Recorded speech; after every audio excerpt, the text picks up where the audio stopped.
Welcome to the second annual Ohio Air Mobility Symposium.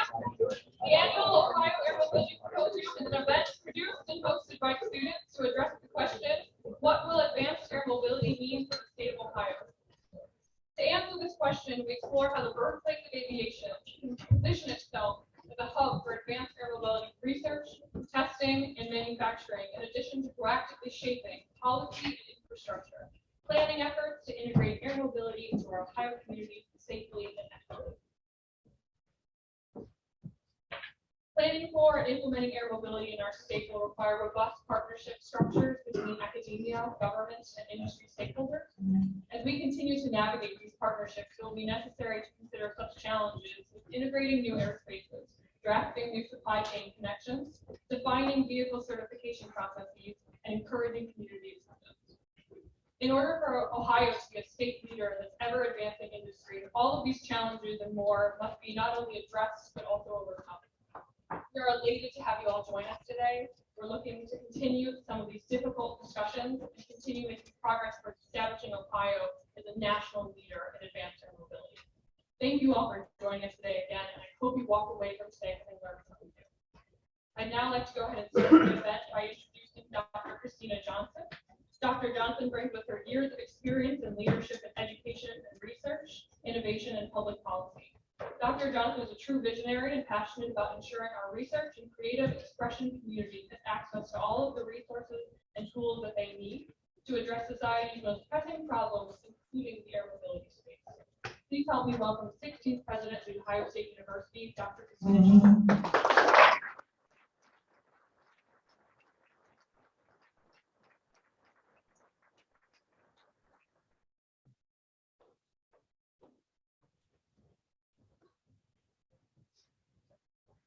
Good morning. How is everyone?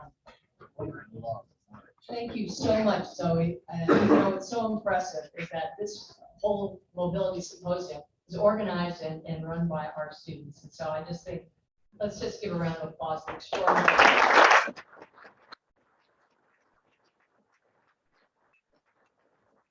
In addition to Zoe Carabinas, we have Chris Johnson, Scott Wilder, and everyone else that's here. So thank you. I just really enjoyed meeting the students ahead of time. Now, I'm absolutely thrilled to welcome you back to Ohio State, the second 2022, or the second day of the 2022 Air Mobility Symposium. And I hope you're able to take advantage of some of the tours yesterday and some of the facilities that showcase the university and the state's air mobility assets. This is a pretty incredible gathering this morning. We've got leaders here in aviation science, business, and public policy, and all focused on leveraging Ohio's limitless potential in this vital industry. And there's some really exciting things. I'm sure you've heard about our NanoRacks program, looking at low Earth orbit vehicles. So I'm really excited to see what the future is going to be in this area. We're also joined today by two distinguished guests, Lieutenant Governor John Husted,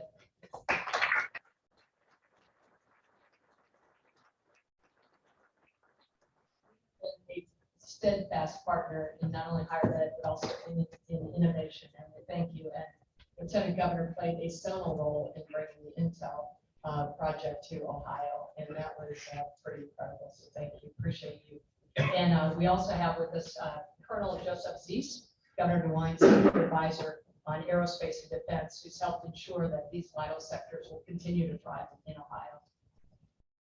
You know, it's interesting. I was reading some of the remarks and reflecting last night just about how we have been inspired by, while inspired by flight, across the millennium. And it's so exciting to see how it's just a human yearning to fly. You think about it, and then you think about, well, how has Ohio played a role in that? Well, it goes back to, of course, Orville and Wilbur Wright.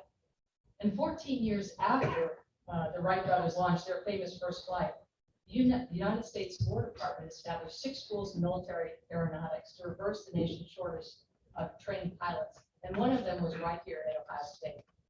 The first squadron was 16 cadets, and they reported for duty in May of 1917. And they graduated after 8 weeks of intensive military, theoretical, and technical instruction. By the close of 1918, the school had trained more than 1,200 pilots and balloonists. Now, what else was going on in 17 and 18 and 19? And I don't mean 20, I mean 19. That's when my grandfather was here at Ohio State. They accomplished all this in the middle of the pandemic. Does that feel familiar? So congratulations to all of you, because it gives a sense of what we can accomplish if we just keep focused and moving forward, which is what this industry needs and what we're helping to propel. You fast forward from World War I, you go to World War II, and that's when Professor Paul Fitz joined the university's faculty. After analyzing the errors of World War II pilots, he realized that scores of lives in planes could have been saved with better cockpit design. And so he founded the Aviation Psychology Research Laboratory at Ohio State and continued pioneering work in human factors research, ensuring that the user experience was front and center in all the design of these incredible machines. And of course, no history of Ohio State would be complete without the aviation prowess that Senator John Glenn gave us. He entered the history books, as we know, on February 20th of 1962 as the first American to orbit the Earth and earned entry into those Guinness Book of World Records in 1998. It's also the oldest to return to space. You know, near the end of his 24-year career in Congress, he entrusted all of his artifacts to Ohio State, and you can go to the Glenn College of Public Policy to see them on display. They're phenomenal. And lastly, I just want to conclude with something else that you may not know, but how many of you know the name Geraldine Mock? Right. So she's a Buckeye. She went to Ohio State, didn't complete, but in 1964, Geraldine Mock took off from the Port of Columbus Airport and was the first woman to circle the globe. She had grown up as an 11-year-old listening to the saga and the journey of Amelia Earhart every day, and later was able to complete that flight that sadly, 29 days later, actually, after she took off, that Amelia Earhart could not. So we are deeply proud of all the Buckeyes that contributed to the aviation industry and the brilliant scholars and students that are devising more ways to ensure that this industry has a vibrant home here and in this country and the state. So part of being successful is collaborating. And we're collaborating with the Army, the Navy, NASA, and fellow universities to advance vertical lift flight, a necessity to look beyond conveniences of air travel and freight beyond the runway. And it's going to be interesting going forward just to see how flight and how we propel flight and do it in a sustainable manner. Clearly, the Navy with the Green Hornet has been seminal in pushing that forefront in environment. We're helping to pioneer the next generation of low Earth orbit space stations, as I mentioned, with a $160 million grant funded once again by NASA. And this is the NanoRacks project. So I'm super excited to see what that's going to do. And Ohio and Ohio State remain at the center of air mobility, aviation, innovation. I just want to close with maybe a quote by World War I fighter ace and airline executive, Columbus native, of course, Eddie Rickenbacker, to observe that aviation is proof that given the will, we have the capacity to achieve the impossible. All of us in this room are here to pioneer a new age in aviation. And the question is, which impossible deed will we achieve first? If history is any innovation, I believe we'll answer that many times over, particularly in these low orbit flight vehicles. So thank you so much again for being here. Appreciate you sharing a little bit of proud Buckeye history. Congratulate the students again for organizing this amazing conference, and I hope you enjoy a marvelous day. Thank you.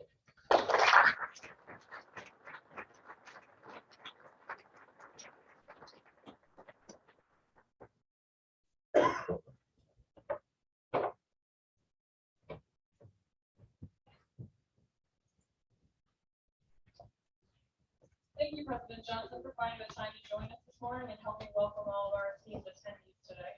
I know I speak for us all when I say I'm excited to see how the university will continue to be a leader in innovation and make advancements in this industry. I would like to now take a moment to introduce our next welcoming speaker of the morning, Lieutenant Governor John Husted. As Ohio's 66th Lieutenant Governor, John Husted leads with a focus on economic and workforce development and has championed the administration's effort to strengthen the economy, use technology to transform the way the government operates, and build opportunity for everyone. Under his leadership as director of the Governor's Office of Workforce Transformation, the office has created the Tech Cred program, which reimburses Ohio businesses up to $2,000 for each tech-focused credential earned by an employee. He's also created the Industry Sector Partnership Grant to bring together business, education, and community stakeholders to meet workforce need. He's created the High School Tech Internship Pilot Program to help more employers create a skilled talent pipeline and overhaul OhioNewsJobs.com, the state premier job search website. Of all his responsibilities, Lieutenant Governor Husted considers his most important role as that of a loving husband to his wife Kristina and father to Alex, Lee, and Kylie. Please join me in welcoming Lieutenant Governor Johnson.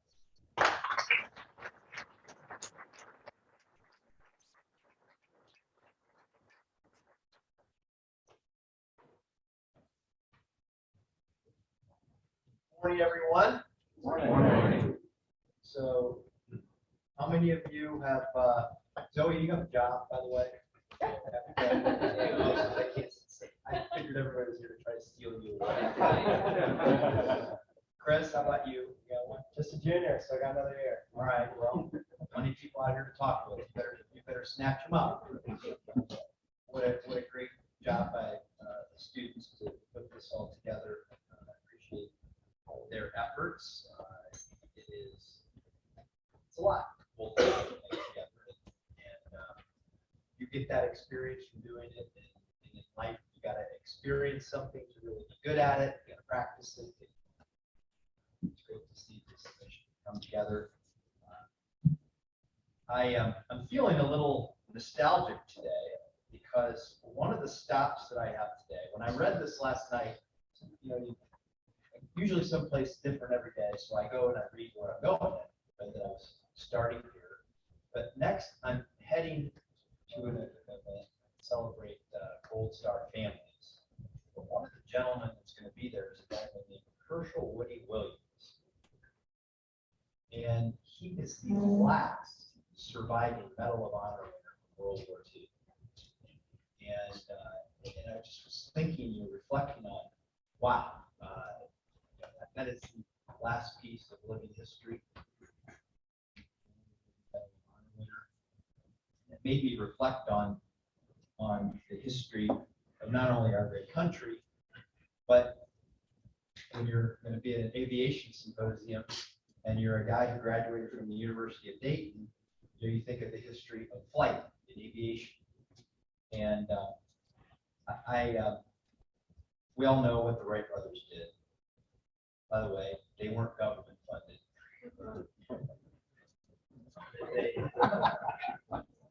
Shows that you have to be a little more efficient when you're spending your own money.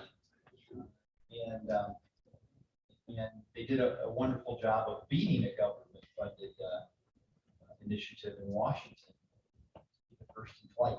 And it's an amazing history. And Ohio has that rich history.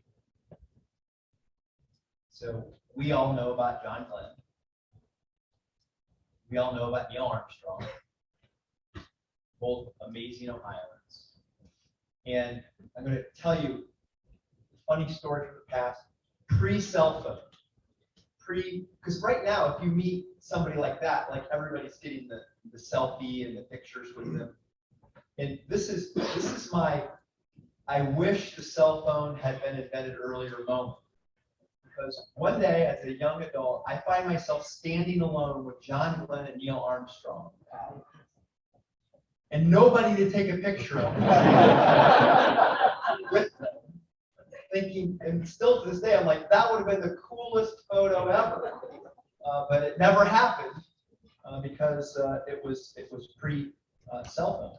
And I remember a conversation, remember, some of you may have been there, some of you may have been at this event. Maybe Joe Zeese was at this event when the Ohio Quarter was unveiled at the U.S. Air Force Museum outside of Dayton, and they got Neil Armstrong to come and be part of it since his first walk on the moon was part of the Ohio Quarter, which is rare. Neil Armstrong would not do a lot of public appearances. He was a very private person. And so you don't know a lot about him. don't know a lot about his personality, and he got up, and there was a little bit of controversy always between Ohio and North Carolina. North Carolina claiming to be first in flight, and Ohio being home of the Wright brothers, the foundation of aviation. He got up, and the great diplomat that he was, got up and said, look, there's room for both of us. He said, Ohio deserves credit for providing the talent and the innovation and the ingenuity that led to the first flight. North Carolina deserves credit for providing the wind.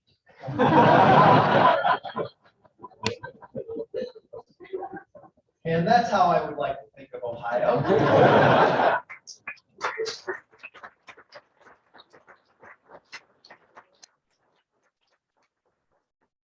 And that's what I think of you and the students that are part of this. You're going to be the next generation. You're the future of aviation. It's changed. It changes quickly, and then it kind of stays the same for a while, and then it changes quickly again. You see a lot of innovations. It does come, and those changes do come because of innovation. It's because of people that are thinking about what we should do next. And it's investment, private and public, in those efforts. It's the ability, most great innovations come from thinking differently about issues. And you are the innovators.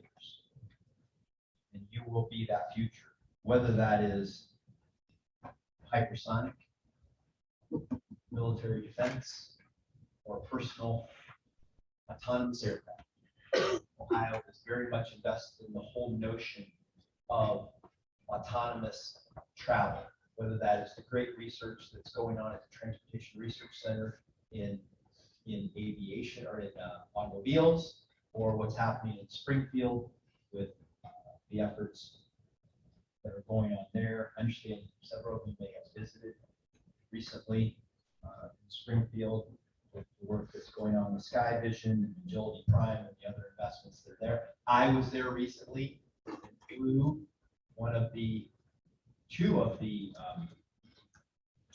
simulators, and if I can do it, anybody can do it, right?